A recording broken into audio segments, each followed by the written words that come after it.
Oje Wahandi Kohanuto Sho.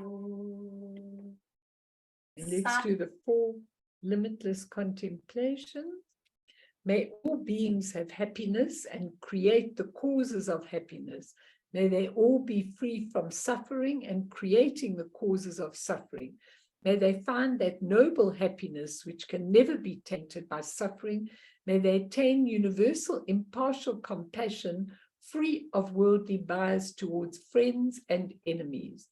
Sem jendam je dewatang dewe jutang den pa jutik, dungal tang dungal chichu tang trawa jutik, dungal mepe dewa tampa tang mindra wa jutik, nering chaktang ni tang trawe tang dom chempo lane pa jutik. So, good evening, everybody. I'm sorry there are not a lot of you tonight, but anyway, it is what it is. We just have to carry on. What can we do? So my subject tonight is understanding the exciting essence of the 7-line prayer of Guru Rinpoche. And this is part 1, because if you really, really study this 7-line prayer, it is the most amazing, amazing, miraculous prayer. It really, really is. And we're going to do it just now. And also, what I want to say is that tomorrow is Guru Rinpoche Day. So the 28th of June is Guru Rinpoche Day. So if you use this prayer on Guru Rinpoche Day, when he is close to the earth, I mean, he's always close to the earth, but when he is close to the earth, if you use this prayer a lot tomorrow, you'll find that things unblock, miraculous things happen. It's a short, powerful tantric practice, an amazing, amazing practice. And actually, it was already given a very, very long time ago. It was actually given, I'm sorry, I forgot my little book. The whole practice of the 7-line prayer is really an amazing study in the White Lotus by Mipam Rinpoche. And if you haven't read the White Lotus, I really suggest you get it and read it. It's a little booklet, so it shouldn't be too expensive, but I'm sure most of you managed to download these things online and everything. But it's really, really worth having this book, because it goes from the outer meaning to the inner meaning to the secret meaning. So depending on where your mind can go, even if your mind can only go to the outer meaning of the prayer, you can still get an amazing amount from it. But when you go to the inner meaning of the prayer, you get even more. And when you go to the secret meaning of the prayer, it can actually change your whole life. So this 7-line prayer can actually be your total practice. And I think even if you don't do a lot of practice, this prayer contains everything we need, and I'm going to teach you slowly how it actually is. But what happened many years ago in, I just want to find that sheet. What happened many, many years ago in India at Nalanda University, what happened was very long ago, 500 non-Buddhist masters who were experts in grammar and logic met at the glorious monastery of Nalanda. And what they had intended to do in those days, they had these huge debates in India. And what they had intended to do was to put an end to the Buddha Dharma. They didn't like the Buddha Dharma and they wanted to put an end to it. Okay. When the Buddhist scholars proved unable to contend with them, so when they did debating, they were smart, they were logical, they had grammar and everything, they couldn't actually contend with the non-Buddhists. And so there was a special Dakini, and her name was Supreme Peace, and she appeared to most of them in their dreams and admonished them with the following prophecy. How could you defeat the non-Buddhists, she cried, if you do not invite my brother Dorje Tottering Sol, now dwelling in the dark charnel ground, the Buddha's teachings, if you don't invoke him, will be completely overthrown. So they asked him, they asked her, how can we invoke him? What do we do? So she said, the way there is very hard, and we don't know how. They said, we don't know how to make the invitation. So she said, go up to the roof on the temple. Now, this was very interesting because the temple, if you look at the roof of the temple, she was actually saying, go to the higher part of yourself, go to your supreme mind, go to the top of the temple. And she said, prepare a great offering, burn incense and play music, and with deep devotion, pray together as I shall teach you. Okay. And she taught them the 7-line prayer to invoke from the top of the roof. Okay. And what she actually meant by preparing was prepare your heart, prepare your mind, prepare everything so that you actually have total faith and devotion, which was really important. So the scholars recited the 7-line prayer that the Dakini taught them.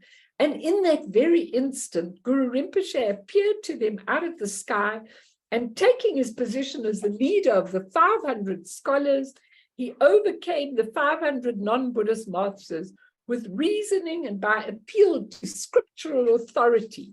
Then, when it came to a contest in miraculous power, the lion-faced Dakini gave Guru Rinpoche a leather box and told him to subjugate the heathens that were there. Lightning fell, and all the non-Buddhists who had evil intentions were annihilated, while the rest were just converted to Buddha Dharma. The debate was about converting in those days. So it was then that the 7-line prayer really spread far and wide. It was absolutely amazing how it did spread, but it spread far and wide already at that time. So it is a very powerful, magical prayer. But, you need to develop the actual, what we call the hook. So in his book called Being Guru Rinpoche, James Lowe really gives a beautiful thing. He says, at the time that Guru Rinpoche was born on a lotus in the 8th century, King Indrabhuti, old, blind, without children, famine, drought, and illness, and he started to pray for his land, for everything to happen in his land. And that's the hook that we're talking about. You have to have that absolute devotion. And because of his prayer, Amitabha manifested this Hri in a lotus, and Padmasambhava came into being. It was that easy. But what is very important, as James Lowe says, is that you provide the hook. And that's a really, really important thing, because he says a Buddha only manifests in a particular form if there is a cause in that direction. Good Buddha's compassion manifests in response to people's practice. And that's why the termas, which Guru Rinpoche buried underground for people to find and in the minds of people, actually came into being. And then once that comes into being, once you've got the devotion and you actually make that hook, once that has actually happened, then we move beyond the causes. Then we move beyond you and me. That's gone. It's already a complete union, which is the purpose of this prayer. But first, we need to make the hook. Now, when Buddha Shakyamuni attained enlightenment, and he was sitting there and he said, no one's going to understand me. It's absolutely impossible for me to do anything. And when he did that, Brahma and all the beautiful beings came forward and said, please teach us. We really need to know. That was the hook. It's a very important point, because the hook is where is really where we are to be able to get every single place by actually putting forward a hook. And then also, when you look at the refuge, which James Lowe looks at, he says, some people say, I went to this Lama and I took refuge and he gave me this Tibetan name and I do this practice, so now I'm a Buddhist. He said, that's not refuge. It's a new kind of identity to get attached to. He said, what the best refuge is to recognize your own nature of mind. And so when we're looking at the 7-line prayer and we're actually making that connection with Padmasambhava on a relative level, we could still take his external form as a means for refuge, but on an infinite level, we integrate into a state of Padmasambhava and we fully identify with this. And this is so important. And he says, when you're taking refuge, depends what you need on that particular day. Because he says, if you're sad and lonely and you need a papa figure, you need a dad, you can look at the statue or you can look at the picture of Guru Rinpoche and you can appeal to it. If you need inspiration, you can identify with a heroic, energetic figure.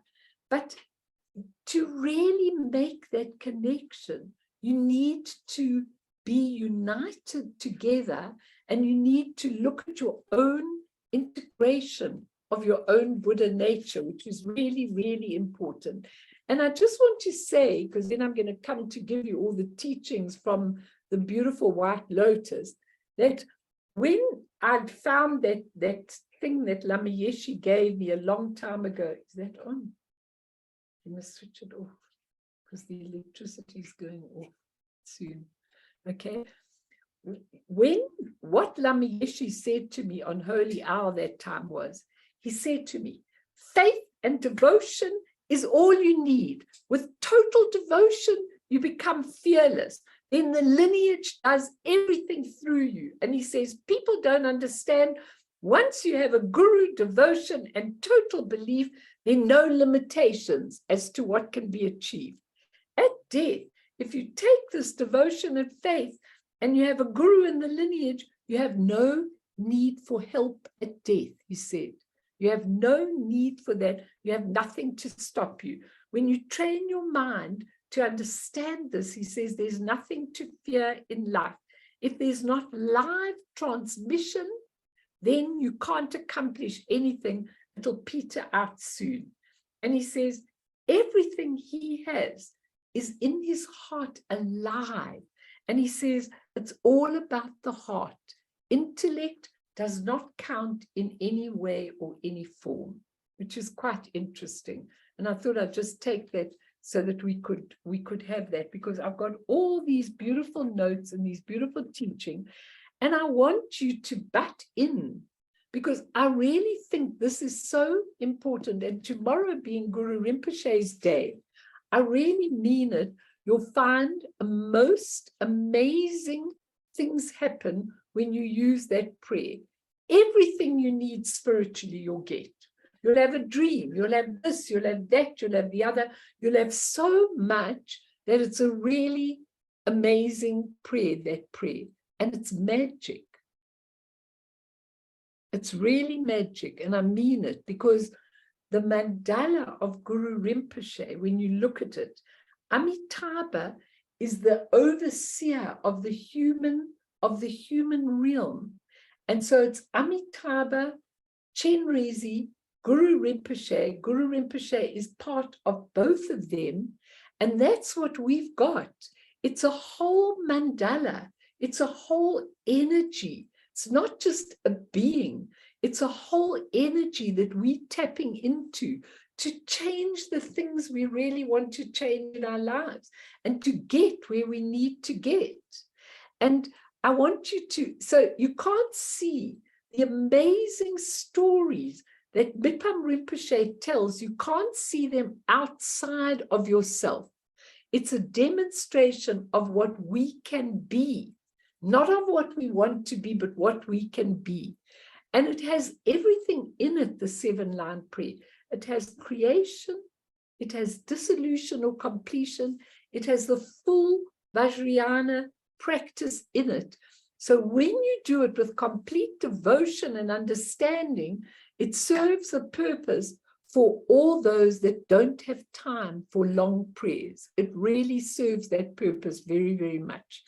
And it's all dependent on what you want to get from the Dharma and how far you're prepared to go to get it. Because you could do it intellectually and get a little bit of benefit, some benefit of it, but with that energy of faith and openness and devotion, you go directly to the real meaning, and this is transforming. And it's absolutely amazing because Mipam Rinpoche, he was sitting one day in meditation, okay, and the whole of that White Lotus book, the real inner meaning of that 7-line prayer came to Mipam Rinpoche, and he had to write it down. And what it was it was called a gong ter, which is a mind terma. So what happens in a mind terma is it's preserved, and then suddenly when that person is meditating, the whole mind terma comes into their mind, and it can be written down, and it can be absolutely used because the termas are alive. And that's what happened to Mipam Rinpoche. And Guru Yoga, the union with the Guru, is the essence of this whole prayer. The Guru Yoga is the essence.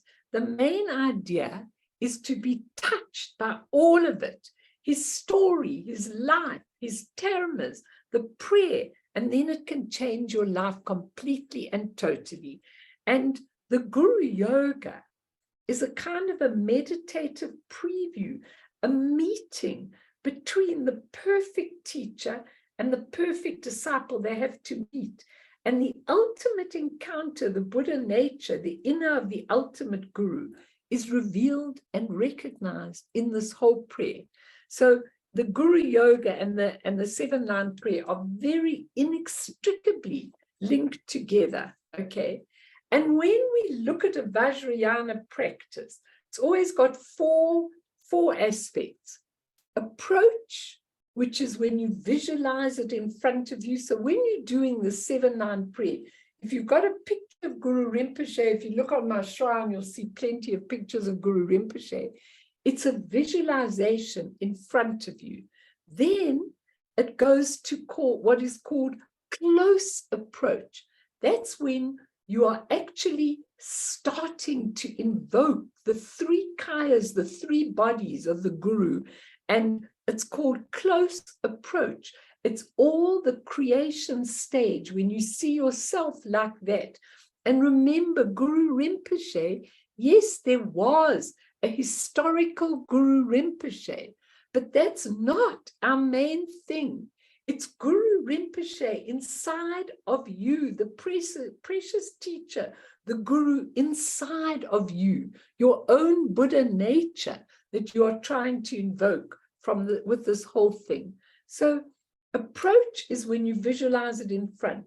Close approach is when you really start the prayer and devotedly create this whole scenario. And then it goes to accomplishment and a great accomplishment. That is when you've actually created the whole thing and you understand the 7-line prayer, then in the accomplishment, it dissolves right into you and you are absolutely ready. It's a real interesting thing. And you know what? It doesn't matter whether you understand these teachings with intellect. Just be touched by them. If you're touched by them, like if you get a shock when you touch electricity, okay, you feel the jolt, even if you don't understand, how did this happen? How did I get this from the plug? How did this actually happen? I don't know. You understand, you don't have to understand the technicality, but it's alive. It's warm, it's hot. It only requires your open heart. And the Karmapa requested, when South Africa was really, I mean, now I think it's worse than ever, but when the whole crime thing was really rampant many years ago, the Karmapa said, use the 7-line prayer. And I don't know if any of you remember, you might remember, Mart, a few of you might, Mimi, you might remember, we had that sheet and we put the 7-line prayer on, and we put this is for the crime. Use it, use it, use it, use it. It'll eradicate things. But of course, nobody used it except when they came to the shrine, when they came to the, the center, or whatever the case is. But it is alive. It's a terma, and it really does. And it really does. And Mipam says, cross the boundaries of ordinary existence for a moment, and miraculous things come flooding through.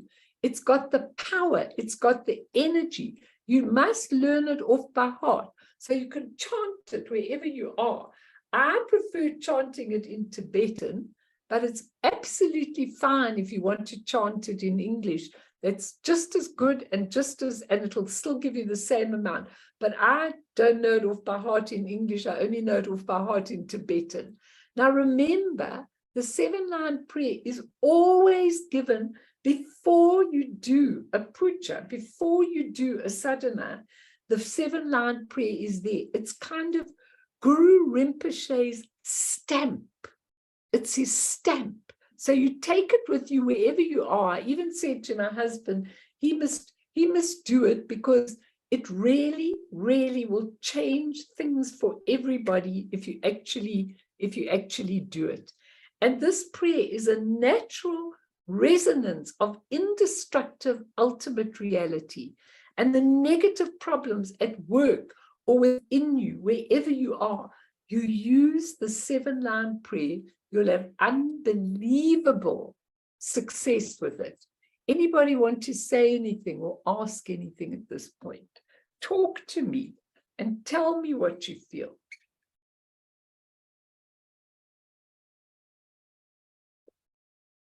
When you do it at the beginning of a puja, do you realize how amazing it actually is, or don't you? Do you just do it? Blah, blah, blah, blah, blah.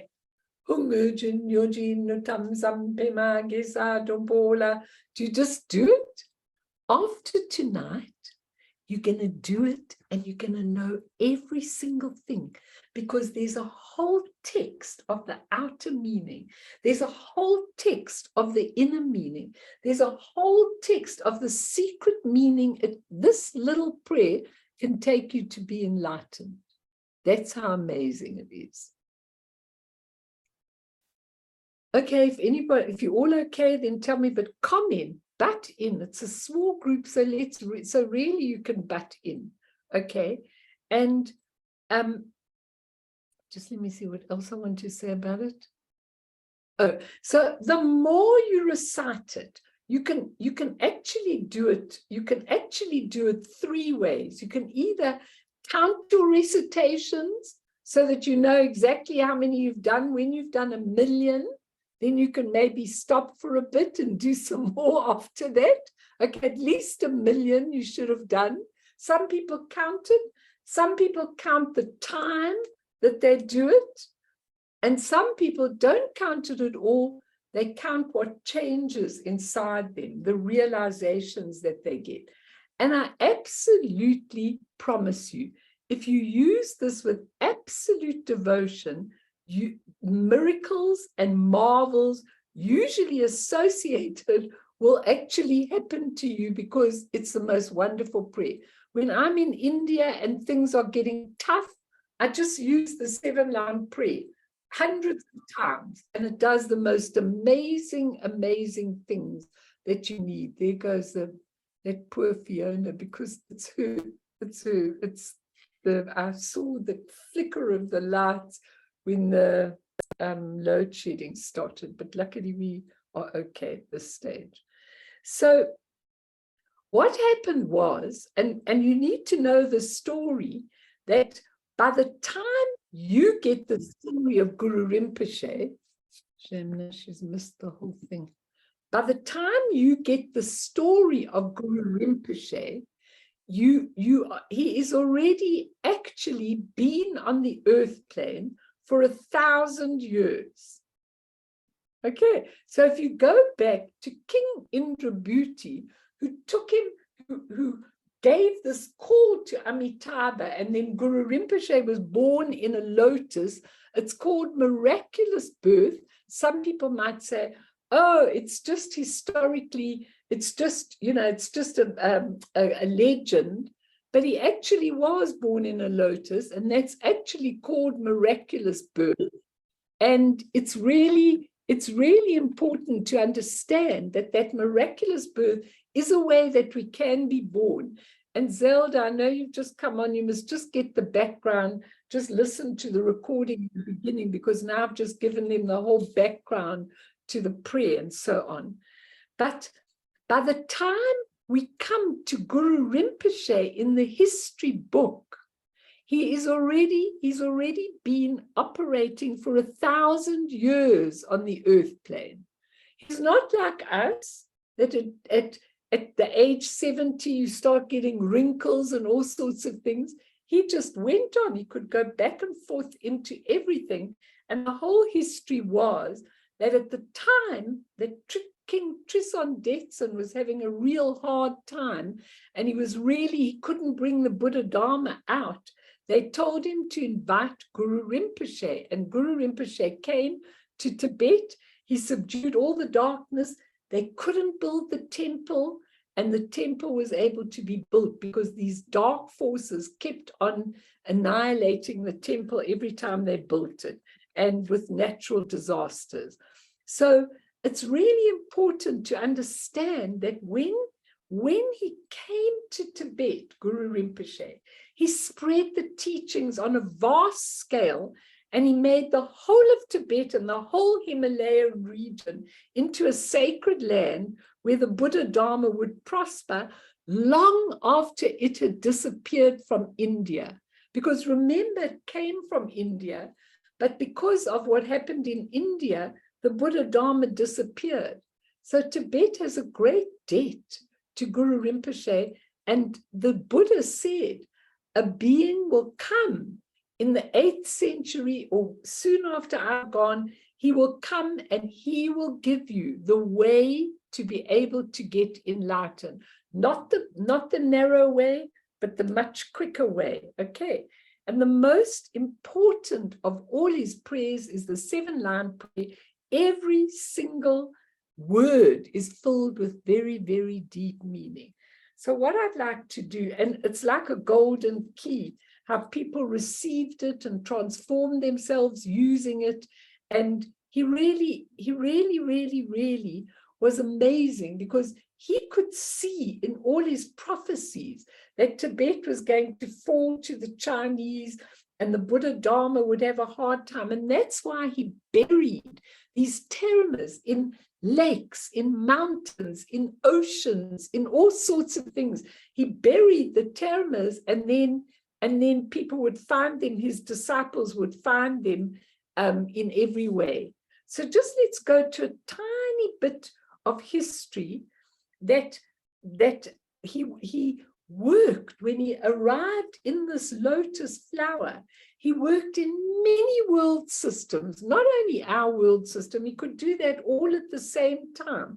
Okay. And so it's very important for you to understand that he is always a living reality. And it's really important for you to understand this. It's not Guru Rinpoche, a person that I've got devotion to. It's the whole mandala of the lotus family into the human realm that we need to make that connection with. It's really important. So I want us to say the prayer in Tibetan and in English, and please photograph it if you haven't got it anywhere. Fiona will put it up, and then really use this prayer. I will tell you exactly what it means. I will give you the outer meaning, and then you will understand how it works with enlightenment and as a full Vajrayana as a full Vajrayana practice. So put it up, Fee. We did it at the beginning of Chenrezi tonight, but we're going to do it now. Can you just make me co-host, please, Oh, Mel, because I dropped off. Sorry, my darling. Shame with the load shedding you got. That's fine. And so there we go. I don't know why, because it's not exactly stage 6, so I don't know why I got bumped off the way I did. Anyway. Well, anyway, you're here. Okay, so we're going to say it first in Tibetan and learn it off by heart, everybody. Do me a favor, learn it off by heart. Because if you say it all the time, it's very easy to learn, and then we'll say it in English. So let's just say it once in Tibetan and once in English. Very easy once you get into it. Hung urgin yujin nuktam sampema gesa dompola yamsin chogin no drupne pema jungne shesudra kodu kandro mampoko chechi chesuda drupji chinji lapje sesu so Guru Pema Siddhi Hung, which is the mantra. Now say it in English. Hung. In Orjin's land, upon its northwest rim, on a lotus pistil cup and stem, wondrous supreme mastery you found, and as the lotus born you are renowned. A ring of many dakinis encircles you, and in your footsteps practicing we follow you. To grant your blessings come we pray. Guru Pema Siddhi Hung. Okay, now that you can do it in English. I think it's much easier to learn it in Tibetan, especially if you do practices, then it's very easy. You just go rattling off Hung Urjin Yoji Nuktam Sam. But that prayer has got the most unbelievable depth of meaning. So thank you, Fee, that's fine. So I'm going to give it first. You know what? You can actually leave it on, I think. Leave it on the prayer. I think it would be good. And then you can still listen to me. You can still see me. Can you when the prayer's on? Can you still see me? Yes, I can see you on the right-hand side in the panel because you're the speaker, so you're right at the top. Okay. Yeah, I can see. I don't know about anybody else. Depends what sort of you're on, but I can. Can you all see me? Just nod your heads if you can. Okay, great. Because it's important that you do. I'll take it off after a while, but what I'd really ideally like is if you could photograph that, or Fiona could send it to you, so you've got it in front of you, then it's a lot easier for you when we're talking about how it is and what it's like and everything. So I'm going to give you, before I give you Mipam's interpretation, I'm going to give you James Lowe. In his book called Being Guru Rinpoche, he gives a beautiful little dissertation on the 7-line prayer. And I like it because he's a real casual guy and he just says it like it is. And I like what he says, and I think it's a good introduction to the prayer. So he says, in this prayer, there's a deal between two forces. Number one, we who want to be enlightened, and if you look at it, you'll see how that happens. We who want to be enlightened, and Padmasambhava, who is already enlightened. And before anything, we need to want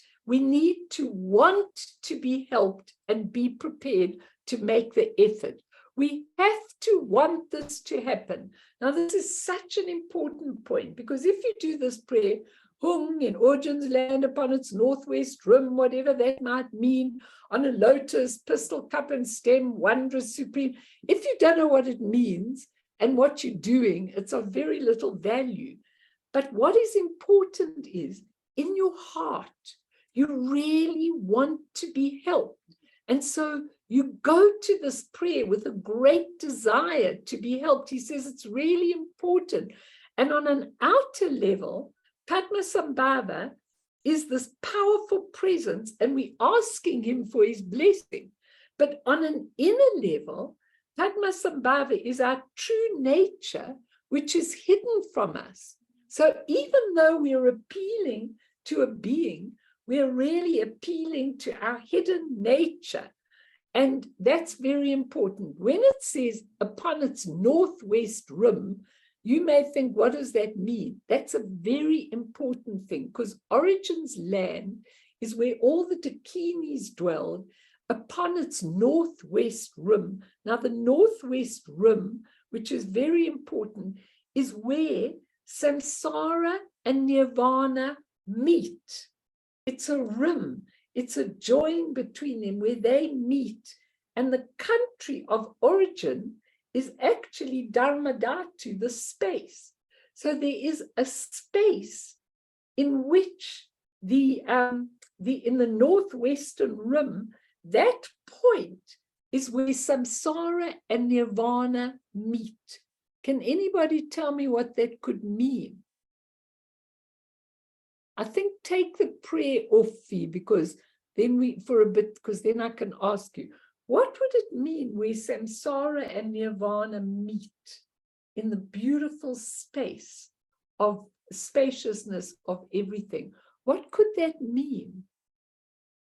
What do you think it means? Mel, I think possibly it means that inner space where, I mean, there's the external, but there's also that inner space where that's your Buddha nature, where you realize that I suppose the Dharmadhatu.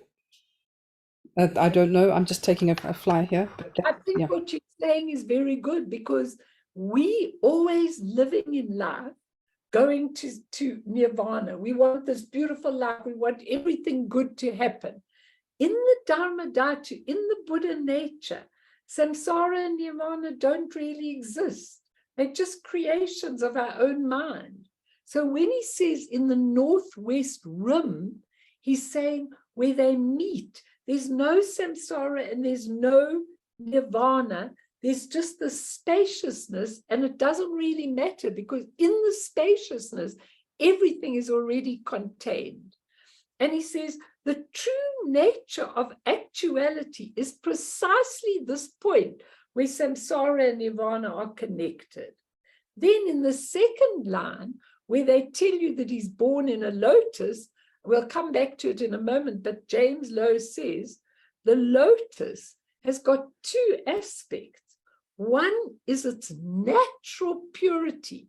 Everything that is there is natural purity. It's called kadak in Tibetan.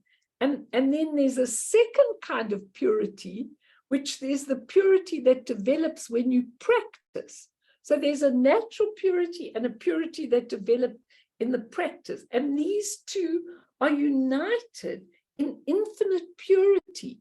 So when you're calling him, a lotus is always, a lotus grows in the mud, even though it's still got its absolute beauty, it grows in the mud.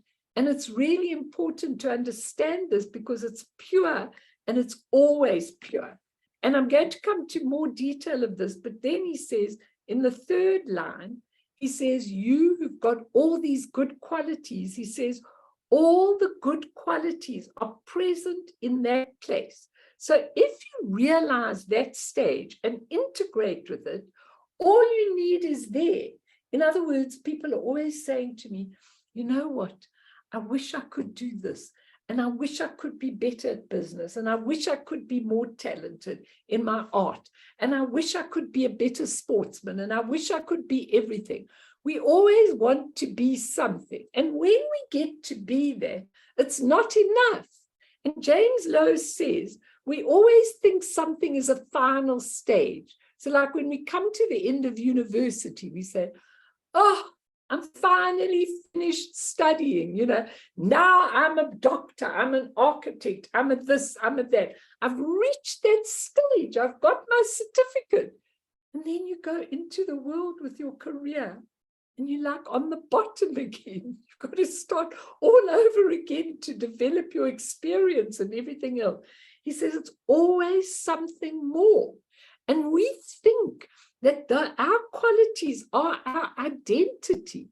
We think, I'm this doctor, I'm this specialist, I'm this technician, I'm this, and we think it's finished, but it's never finished because it's never the end. He says, but if you look in the prayer, you say, but look at your supreme and marvelous attainment.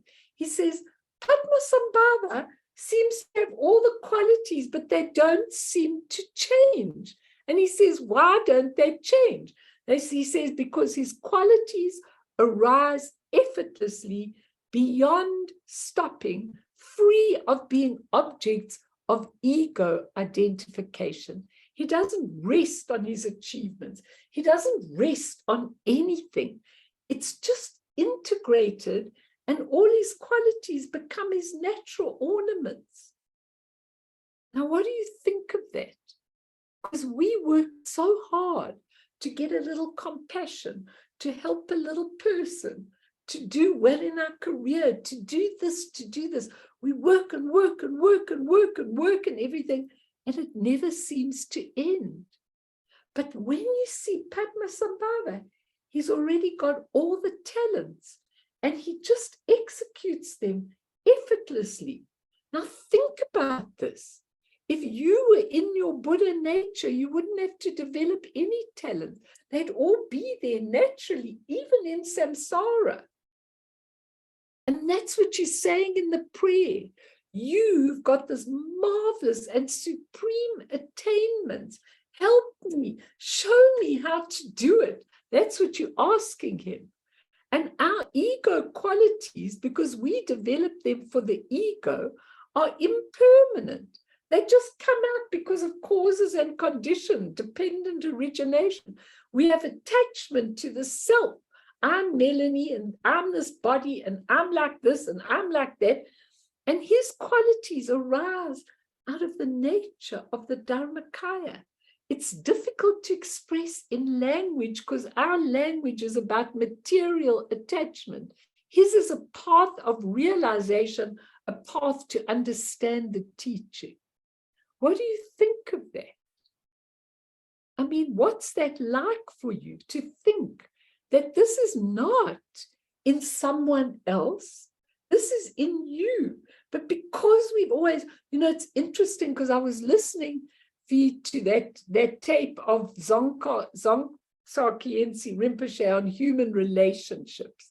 And so they asked him a question. They said to him, what about our children? What should we be doing with our children? And he said, I don't have children, but he said, it's my hope that the children, yes, they must have education, they must have careers, they must have everything, but it's my hope that children will be philosophers. They'll just have a little glimpse into the truth of who they are and what they are, not just get careers. That's what he says. He says, it's so important to actually understand this because, we have it all with a total limitation of who we are and what we are. And he says that, everything is around the three kayas is manifesting, and the pema, the lotus, refers to the Dharmakaya, and the yungne, pema yungne, means a source. And he says he's got a lotus as a place where you arise that represents all the sources, all the kayas, and how we're supposed to be. I mean, unbelievable that in that little prayer, all of this actually is. It is really it really is an amazing prayer, that you have. And he says there's enough space for all your thoughts and all your feelings to arise. He says with Sem, it's like a narrow road with car crashes on it. He says we keep crashing into things all the time, whereas in the Dharma Dhatu we have space and we are not stuck in that, okay? So what we're doing in this prayer is we're trying to create a union, that's what Guru Yoga is, a union with Guru Rinpoche, so that with that mandala, so that we can start, bring your blessings to me so that we can start feeling like that. And then the mantra is an amazing, amazing thing, because Guru Pema Siddhi Hung has got a whole big meaning. Guru is the union with the Guru. Pema is Guru Pema. Pema is the lotus. Siddhi is the accomplishment. Hung is the thing that gives birth to everything. They're deep, deep, amazing meanings to each of the words of this prayer. So when you do it, when you really, really do it, but you have to do it with a prayer in front of you. Do any of you have a prayer? Have that 7-line prayer on you? You've got it there. Is it in that? Is it in that, Mimi? I don't think the 7-line prayer is here. Is it? Oh, it is. Have you all got that? Have you all got that, Georgie Chan? The translation's a little bit different. Yeah. I think that we must, it doesn't really matter, because I think it's got most of it. I think it's got most of it, but there's a much better translation. The one that you've got, put it back on. Yeah, that's much better. Meditation yard is a better one than the one on there. Just put it up again, Fee. Mel, I'm in the process of putting this into PDF, so I'll upload it in a... Okay. We can't hear you now. But the thing is that, can you send this to people, this particular one, like it is? That's actually what can you hear me, Mel? Yes, now I can hear you. Yeah. That's what I'm saying. I'm PDFing this right now, this slide, and Okay. I'll upload it to the chat in a moment. Okay. Oh, so then they can take it off the chat. That's absolutely wonderful. Thank you. Okay, so let's go back. Let's go to Mipam Rinpoche's thing, but let's just do a little meditation. And what I'm going to do, because I want to really do the Guru Yoga with you, that comes from Mipam, but it's a long thing, and I don't want to do it tonight because a lot of you look very tired. And so I just think that we'll do a little bit of this. And let's do the meditation.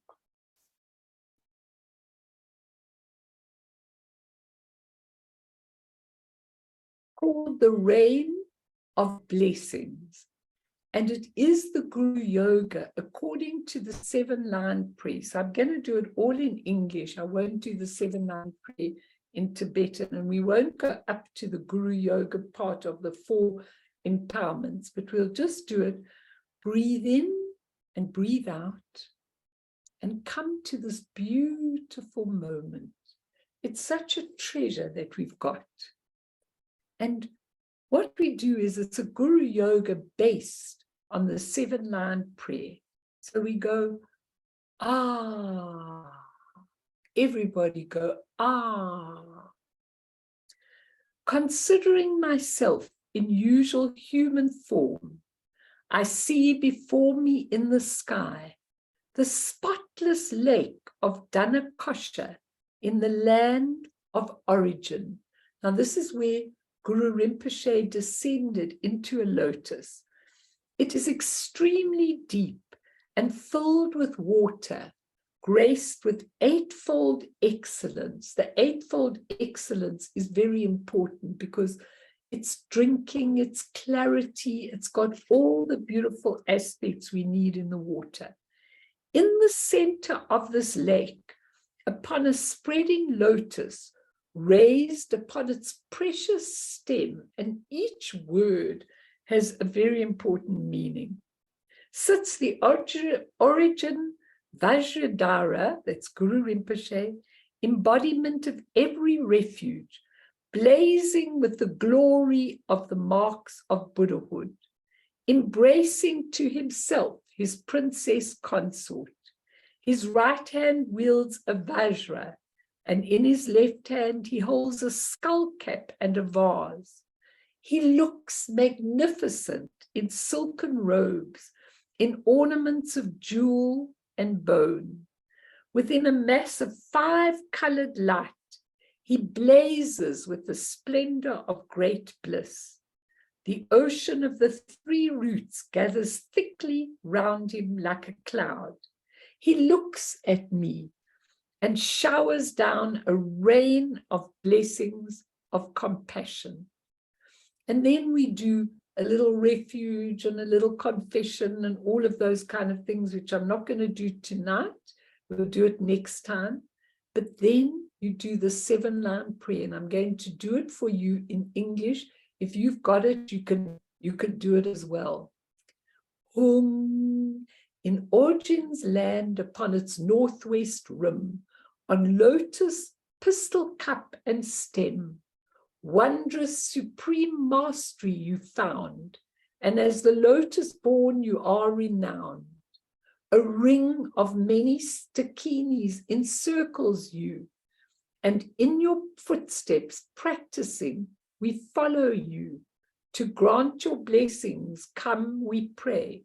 Guru Pema Siddhi Hum. Hum, in Origin's land upon its northwest rim, on lotus, pistil, cup and stem, wondrous supreme mastery you found, and as the lotus born you are renowned. A ring of many dakinis encircles you, and in your footsteps practicing we follow you. To grant your blessings come we pray. Guru Pema Siddhi Hum. Hum, in Origin's land upon its northwest rim, on lotus, pistil, cup and stem, wondrous supreme mastery you found, and as the lotus born you are renowned. A ring of many dakinis encircles you, and in your footsteps practicing we follow you. To grant your blessings come we pray. Guru Pema Siddhi Hum. And as we look at this whole prayer, we're going to go deeply into each line of that prayer, and I want you really to understand it. And as you give the prayer of the 7 line, in answer to my devoted prayer from the hearts of the Guru and his consort, and from the place of their union, 5-colored rays of light of primal wisdom stream forth, spreading out like threads of gossamer. They sink into my heart and bless my mind. Om Ahum Benza Guru Pema Siddhi Hum. Om Ahum Benza Guru Pema Siddhi Hum. Om Ahum Benza Guru Pema Siddhi Hum. Om Ahum Benza Guru Pema Siddhi Hum. Om Ahum Benza Guru Pema Siddhi Hum. Om Ahum Benza Guru Pema Siddhi Hum. From the 3 syllables resting in the 3 centers in the Guru, rays of light, white, red, and blue stream forth. They sink into my own 3 centers, and my 3 doors are cleansed of their obscuring veils and become the vajras of body, speech, and mind. Finally, in the final accomplishment, the Guru and his entourage melt into light, into drops of light, white and red, marked with the syllable Hum. They sink into my heart, the Guru's mind, and my own mind becomes inseparable. I rest now in the state of inborn Dharmakaya. Ah, ah.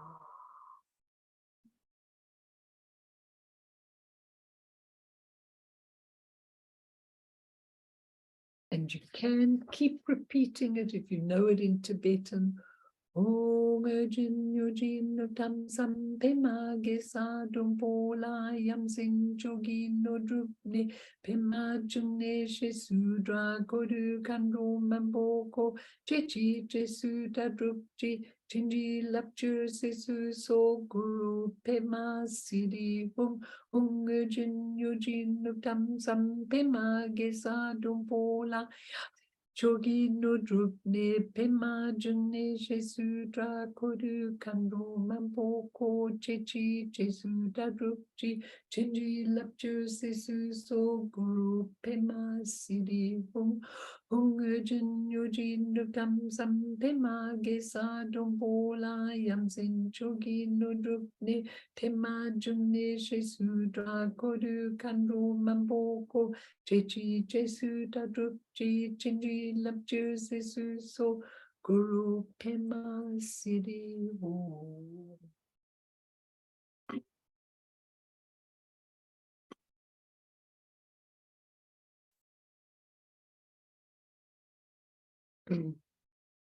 Now that beautiful sentence,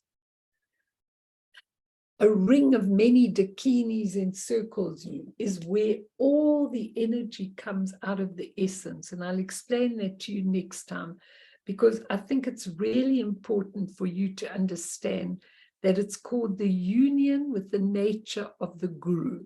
So ask me now. Take it off feed and just ask me what you want to know. Ask me your questions. Let me hear what you understand about this. Because you look tired, a lot of you, and it's not good if I want to really teach you each sentence according to what Mipam comes, because there's the outer meaning, the inner meaning, the secret meaning. It's a very deep teaching, and you really need to be alert to understand it. So anything you want to know, because it's a beautiful Guru Yoga, it's a union, and it's got every aspect that we need. Oh, good. She shared that file, and take it down and see if you can actually help yourselves, you know, with that, so that you can do it in tomorrow's Guru Rinpoche's day. So please use the 7-line prayer as many times as you can. Have you all got it now? You've got it, Mart, because you do it in Tara. Then it goes on a little bit longer. Any questions, any comments? Well, I've been talking and talking and talking. The only person I've heard from is Fiona. Can I have some comments or questions? I've got tons of stuff to teach you, but I don't want to teach you if you're tired and you're silent.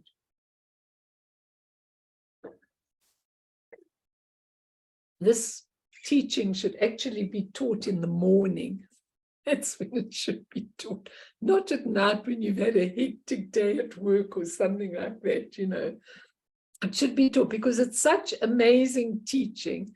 It's so fascinating. It's so interesting. Every time you look at one of those sentences, you see a deeper meaning in it, and you realize it's actually all you need in life. Mm. Mm. I mean, Mart, when you do it at the beginning of your practices, do you actually relate to it, or do you just blab it away? It's like, yeah, no, I definitely relate to it. I mean, not every day or every time the same, but I can definitely relate to it. What I also found, I think this lotus born, what is it called, the birth? The magnificent, no, not magnificent, what is it? The miraculous birth, or what is it called? The birth in the lotus? Good. As a lotus born, you are renowned. Yeah. No. I mean, the fact that the Guru Rinpoche is born out of a lotus or in a lotus, that's called, that had a name. I think you mentioned in the beginning, but doesn't matter. It reminds me of, you know, and I don't know if it's right, but of the birth of all phenomena out of emptiness, right? I mean, and 100. and then when I bring all of that together, then I can also relate to that. If Guru Rinpoche is inside and you know, born out of Dharmadhatu, then I'm born out of that. So then you know, I can somehow better relate to the not so cause me identity. Completely and totally. That is the whole idea. That is what the Guru Yoga is about. It's not to see it separately, but what is beautiful is that in the White Lotus, he gives you the whole outer approach, okay? And there is an outer approach.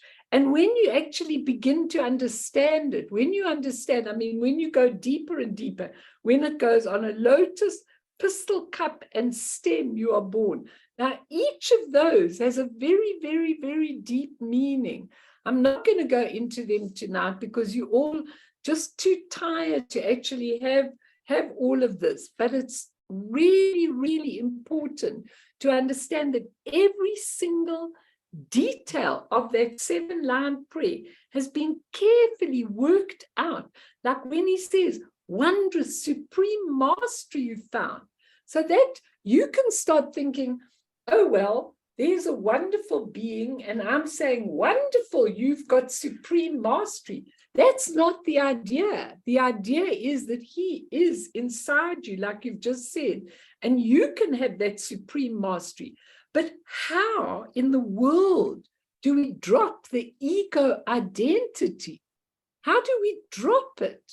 How do we get beyond it? Why does Dzongkar Khyentse Rinpoche say, I wish children would have philosophy. I wish those that had great education would be able to, for a moment, see that there's so much more, that what they're doing in their profession, their trade, their ego, is just a temporary, transient thing. I mean, how far is the world from knowing this? You know, I mean, we spend so much time developing, you know, power, developing techniques, developing qualities, developing this, developing that. Come to this course and then you'll develop that. Come to that course and then you'll develop that. In the meantime, nobody thinks to sit and go inwards, and there is everything already that you need. That is what Padmasambhava came to show the world, and he's still showing it in these termas that are deep inside. He's actually showing this, that you've got it.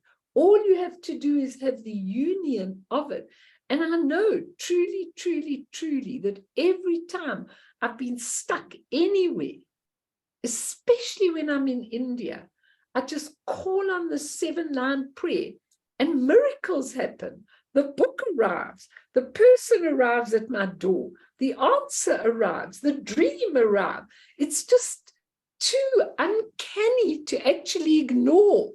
You can't, you know, it's not because it's me doing it.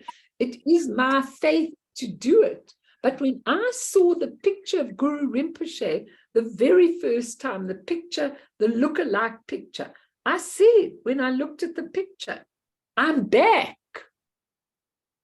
And then I said, where did that come from? I'm back, you know. I came home. I found it. I saw you again. I saw you in me, and I'm back. That was the best day of my life when I actually realized that, because I was back. And now when Lama Yeshe's talking to me, he says to me, when I say, what do you think of this? Or what do you, he says, ask Guru Rinpoche. He'll tell you. He says, you've got absolute faith in him. He will give you anything that you need. And it's true. And my own guru tells me to do that because he knows that I will get anything that I ever need spiritually, as long as it's not for I, me, myself, or my selfish needs. I definitely won't get those. But if I want to know, sometimes if I'm teaching all of you and I think, what am I going to do next week? I just put it out in my sleep state. Guru Rinpoche, what should I do next? And in the morning, the answer's there. It's that easy, yes, Mimi. Mel, I just wanted to go over, you know, when I think of Guru Yoga, I always think of the 4 empowerments. That was always how I thought of it. Is it actually any prayer that connects you to any teacher, Guru Yoga? Okay, now think about what you're asking, because it's a Yeah. very, very good question and a very interesting question. Because Guru Yoga is the union. But how do you get the union? Everything in the world is based on the three kayas. Okay, the Dharmakaya, the Sambhogakaya, and the Nirmanakaya. Everything in the world is about that and dissolves back into that. So think about it. The Dharmakaya is the essence. The Sambhogakaya is the nature of the essence. It's luminous. It's dakinis encircling the thing in the prayer. It's the luminosity, the clarity, the awareness is the Sambhogakaya. And out of that comes the unlimited compassion and energy, the three kayas. When you do Guru Yoga, and I mean this, you definitely do all the 4 empowerments. Why do you do the 4 empowerments? Because the 4 empowerments take the Vajra body of the Guru into your ordinary body to change it. The Vajra speech of the Guru into your ordinary speech to change it into Vajra speech. The Vajra mind in the heart of the Guru to change your ordinary mind, your human mind, into a Vajra mind. And the 4th empowerment is all 3 together. So actually, when you look at it deeply, of course, you've got to have the 4 empowerments, and the 4 empowerments are here. It says that the 3 centers are cleansed. Those are the 4 empowerments. This is a short version. You could do a much longer version. I just did a short one tonight. But the 4 empowerments are inherent, because what is the union with the Guru? It is changing this ordinary body, ordinary speech, ordinary mind for the Dharmakaya, Sambhogakaya, Nirmanakaya, or the Vajra body, Vajra speech, Vajra mind. That's what you're changing. So it is taking those 3 bodies and putting them into you, and now yours are awakening. You know, when I'm doing a prayer of the Vajra body, Vajra speech, Vajra mind, I do a prayer of that every single day. And it's actually relating to the Guru. It says, your beautiful body, your beautiful speech, your beautiful mind. So when I do that prayer, I go, your beautiful body, may I attain that too. Your beautiful speech, may I be able to have Vajra speech, so that when I teach, I can teach on 1,000,000 different levels in 1,000,000 different places, all at the same time. Okay, you are awakening that in you. That's what the union is about. And the 4 empowerments, even if you didn't have the 4 empowerments, the whole union is because of the 3 kayas to bring it into yourself. Okay. It's really important that you understand that, because what you've asked is so important, because this 7-line prayer is so that you have got some union with Guru Rinpoche. You can ask Guru Rinpoche anything, but Guru Rinpoche is essentially inside you. And that's what you're doing with the 7-line prayer. You are actually making it to you. Next time we will do the details of each of the 7 lines, because even things like a ring of many dakinis encircles you. Do you know what that actually means? Do you know what that actually means? It actually means he is in the Dharmakaya, and the luminosity of the Sambhogakaya encircles him. So when we say, and a ring of many dakinis encircles you, we are asking to be as well, to see our own luminosity, so that we can be creating in exactly the same way. Each of these lines, when he says to grant your blessings, come we pray. Okay, of course we're asking an external Guru, please give me your blessing. But if we are absolutely ready, that blessing comes right into us. Now tomorrow, all of you, I'm going to end now, but tomorrow, You've all got an amazing opportunity, open portal to unity with your true nature. Tomorrow, wonderful, he's already printed it out. Good boy, Damien. Now, tomorrow, you've got an amazing opportunity. Wake up in the morning and just chant this prayer. If you like it in Tibetan, like I do, chant it in Tibetan. Say, good morning, Guru Rinpoche. You are in the earth plane. You've come to bring all the demons back for their samayas, their vows that they have. And you're nearby. And on the day tomorrow, everything is multiplied by a lot, a lot, a lot. So if you say this, 20 times in the morning, 30, 100, 1,000,000, whatever you can do before you go to work. If you say this prayer tomorrow morning, and afterwards, by all means, ask your own requests. By all means, give that line and give it with your faith and give it with your heart. I just want to read you one thing of what he says. Now, I took out of the White Lotus, I took all the prayers that he says we should say, and then I say them often, like I give you now. Just hang on, I've just got to find it. I mean, the prayers that you say to him are absolutely amazing, because he says, call me and I will come to you. He says here, thus pray to me again and again and again and yet again, with deep devotion, tears in your eyes. And when through faith's intensity, your mind is without thoughts, with exhale and settle in a state of limpid clarity, blah, blah, blah, all the rest of it. I take all these little prayers. I'm sorry, I haven't got them. I'll bring them for you next time. But there are all these prayers in the book like this that he asks you, which call him into your being. If you've got a problem at work, you just put it out. And you just say, if this is what I'm meant to learn, then show me that I'm meant to learn it. And you will surely get a sign on that day, especially tomorrow. He says, pray to me, ask me over and over again. Make your whole environment the land of origin. See all the people around you at work tomorrow as dakinis. Look at them like that. See the whole world as a pure land.